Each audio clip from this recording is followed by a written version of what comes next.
Selamat pagi teman-teman semuanya.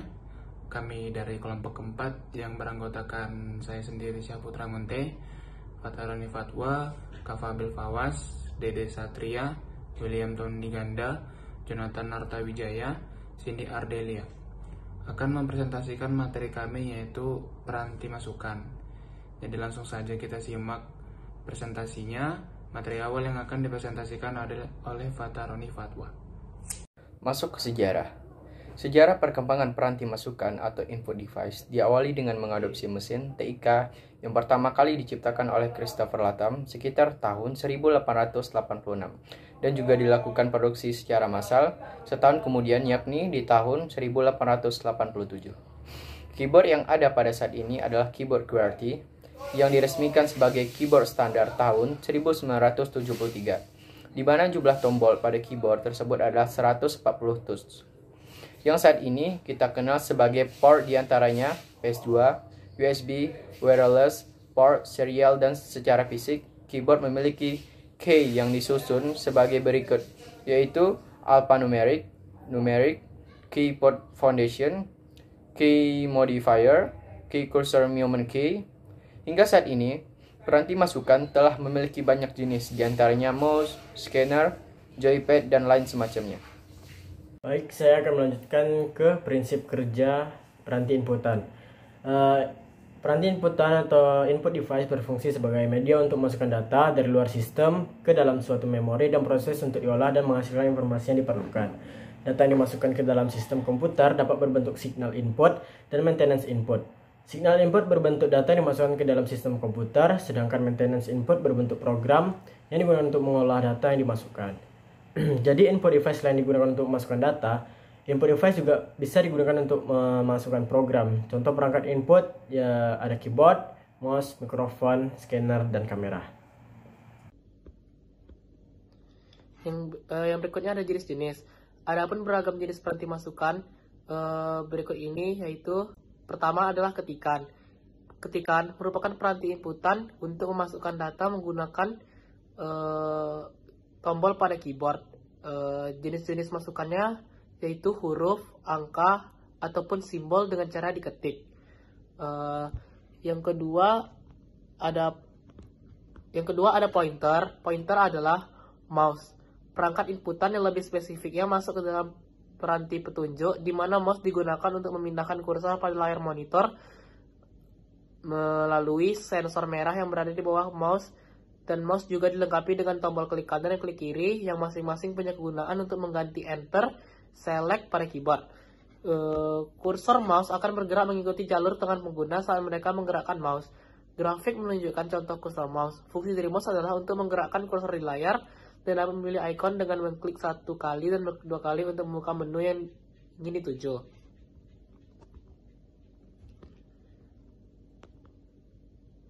Yang berikutnya ada scan.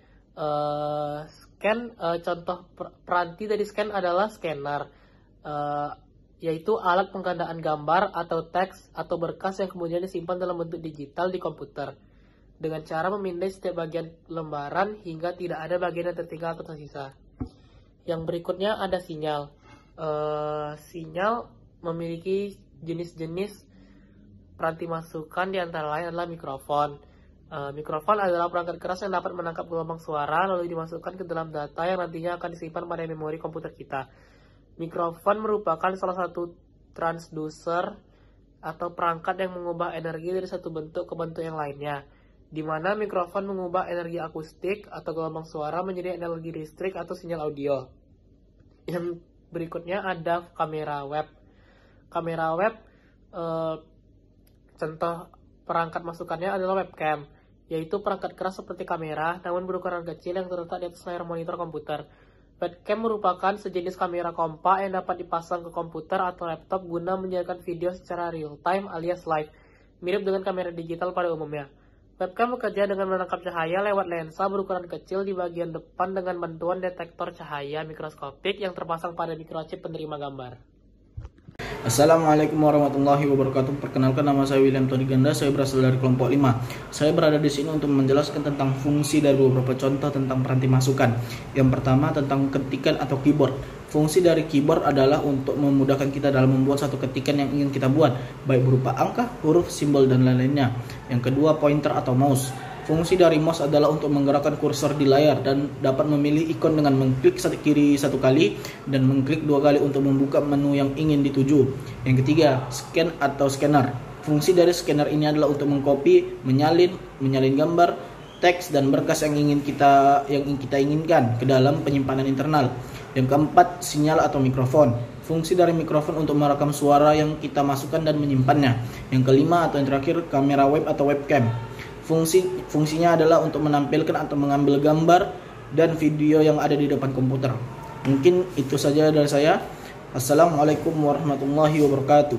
Pada kesempatan kali ini saya akan membahas tentang teknologi terbaru. Oke, tapi sebelum itu saya minta izin dulu kalau saya akan melihat laptop. Karena bakal panjang penjelasannya dan saya tidak akan mengingat di luar kepala. Oke, kita mulai. Untuk teknologi terbaru itu sudah pasti banyak dari awal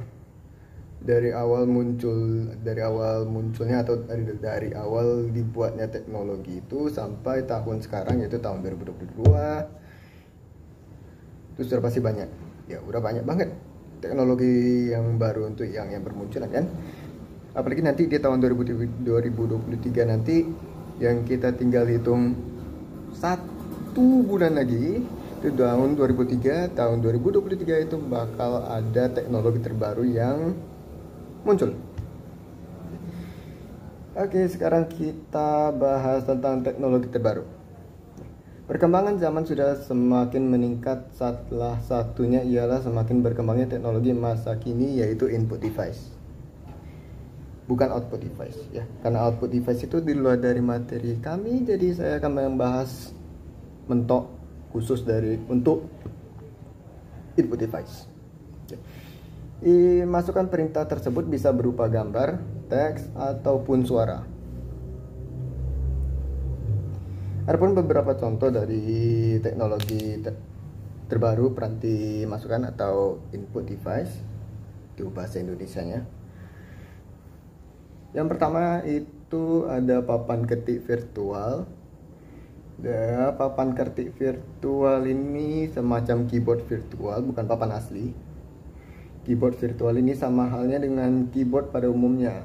Namun yang berbeda pada keyboard virtual dengan keyboard lainnya, ini adalah keyboard virtual bisa digunakan secara langsung di atas meja tanpa alas apapun. Hebat nggak tuh? Berbeda sekali dengan keyboard biasa pada umumnya. Cara kerja dari keyboard virtual tersebut dengan laser yang akan memantulkan sinarnya di meja atau di permukaan, tak di lantai, di meja, atau di kursi sekalipun, tempat paling nyaman. Dari situlah kita dapat melihat bentuk virtual dari keyboard tersebut. Virtual keyboard di sini terhubung dengan laptop atau komputer melalui Bluetooth tentunya. Lanjut ke penindai, ini teknologi tentang scanner dibuat di Jepang, yaitu dengan tipe FI7480 dan FI7460. Beda 20 angka. Saya Cindy Adalia akan melanjutkan presentasi dari teman-teman saya yang sebelumnya. Jadi saya akan melanjutkan presentasi tentang materi kelebihan dan kekurangan teknologi terbaru pada peranti masukan. Jadi dari contoh peranti masukan tadi itu adalah misalnya papan ketik virtual. Nah, adanya kelebihan dan kekurangannya itu, kelebihannya, jadi virtual keyboard itu mempunyai keamanan tertentu untuk mencegah pencurian data seperti username dan password, sehingga privasinya tetap utuh. Nah, untuk kekurangannya itu, jadi hardware komputer satu ini memiliki kekurangan yang sangat minim, karena ini juga teknologi yang terbaru dan bisa dibilang sudah canggih. Jadi karena kan cara kerjanya itu juga menggunakan sinar yang menjadikan hardware itu mampu mengesampingkan data palsu dari user lain seperti itu. Jadi untuk contoh kedua yaitu pemindai FI 7480 dan FI 7460, itu dia mempunyai kelebihan yang mampu memindai beragam jenis dokumen dari yang paling tipis hingga yang paling tebal ukurannya. Nah, untuk kekurangannya itu pemindai itu memiliki biaya yang tinggi, terus persaingannya semakin ketat dan perkembangan yang cepat. Nah, lalu lanjut ke contoh ketiga yaitu papan ketik fleksibel. Nah, dia mempunyai kelebihan yang lebih mudah dibawa kemana-mana dan lebih tahan dari segi fisik dibandingkan keyboard pada umumnya. Dan yang ketiga juga tidak perlu dicolok pada komputer. Nah, tetapi di balik kelebihannya itu ada juga kekurangannya. Jadi tidak semua orang nyaman gitu memakai keyboard fleksibel ini. Jadi memang kekurangannya itu tergantung dari si user juga. User ini lebih nyaman ke keyboard yang jenisnya seperti apa. Jadi gitu. Jadi kesimpulan pada materi kami ini, peranti masukan input device adalah semua peripheral atau perangkat keras komputer yang digunakan untuk memberikan data dan sinyal kendali untuk suatu sistem pemrosesan informasi. Jadi segitu saja dari kelompok kami. Terima kasih sudah menonton. Assalamualaikum warahmatullahi wabarakatuh.